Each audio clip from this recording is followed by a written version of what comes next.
ಬೆಂಗಳೂರಿನಲ್ಲಿ ಸಾಕಷ್ಟು ಕಡೆಗಳಲ್ಲಿ ರಾಜಕಾಲುವೆ ಒತ್ತುವರಿ ಆಗಿದೆ ಎನ್ನುವಂತ ಆರೋಪ ಕೇಳಿ ಬರ್ತಾ ಇದೆ.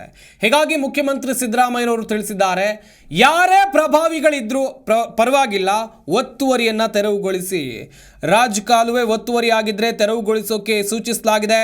ಎಷ್ಟೇ ಪ್ರಭಾವಿಗಳಿದ್ರೂ ತೆರವುಗೊಳಿಸೋಕೆ ಸೂಚನೆಯನ್ನು ಕೊಡಲಾಗಿದೆ. ಕೆರೆಗಳು ಹೂಳಿನಿಂದ ತುಂಬಿವೆ, ಹಾಗೆ ಕೆಲವು ಒತ್ತುವರಿ ಆಗಿವೆ. ಪ್ರವಾಹ ಸಂಬಂಧಿ ಸ್ಥಳಗಳಿಗೆ ಭೇಟಿ ನೀಡಿ ಪರಿಶೀಲನೆಯನ್ನು ನಡೆಸಿದ್ದೇವೆ. ಬೆಂಗಳೂರು ರೌಂಡ್ಸ್ ಬಳಿಕ ಮುಖ್ಯಮಂತ್ರಿ ಸಿದ್ದರಾಮಯ್ಯನವರು ಮಾಡಿರುವಂಥ ಟ್ವೀಟನ್ನು ನೀವಿಲ್ಲಿ ಗಮನಿಸ್ತಾ ಇದ್ದೀರಾ. ರಾಜಕಾಲುವೆ ಒತ್ತುವರಿ ಆಗಿದ್ದರೆ ಎಷ್ಟೇ ಪ್ರಭಾವಿಗಳಾಗಿದ್ದರೂ ಯಾವುದೇ ಮುಲಾಜಿಲ್ಲದೆ ಒತ್ತುವರಿಯನ್ನು ತೆರವುಗೊಳಿಸೋಕೆ ಸೂಚನೆಯನ್ನು ನೀಡಲಾಗಿದೆ. ಬೆಂಗಳೂರಿನಲ್ಲಿ 400 ಕೆರೆಗಳಿದ್ವು, ಅನೇಕ ಕೆರೆಗಳು ಹೂಳಿನಿಂದ ತುಂಬಿ ಹೋಗಿವೆ, ಹಾಗೆಯೇ ಕೆಲವು ಕೆರೆಗಳು ಒತ್ತುವರಿಯಾಗಿದೆ. ಒತ್ತುವರಿಯನ್ನು ತೆರವು ಮಾಡಿ ನೀರು ಹರಿಸೋಕೆ, ಕಾಲುವೆ ನಿರ್ಮಾಣ ಮಾಡಿಸೋಕೆ ಸೂಚನೆಯನ್ನು ನೀಡಿದ್ದೇನೆ ಅಂತೇಳಿ ಮುಖ್ಯಮಂತ್ರಿ ಸಿದ್ದರಾಮಯ್ಯನವರು ಟ್ವೀಟ್ ಮೂಲಕ ತಿಳಿಸಿದ್ದಾರೆ.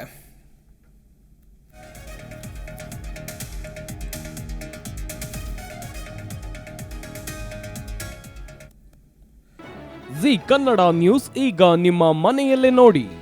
ಎಲ್ಲ ಕೇಬಲ್ಗಳಲ್ಲಿ ಈಗ ಲಭ್ಯ.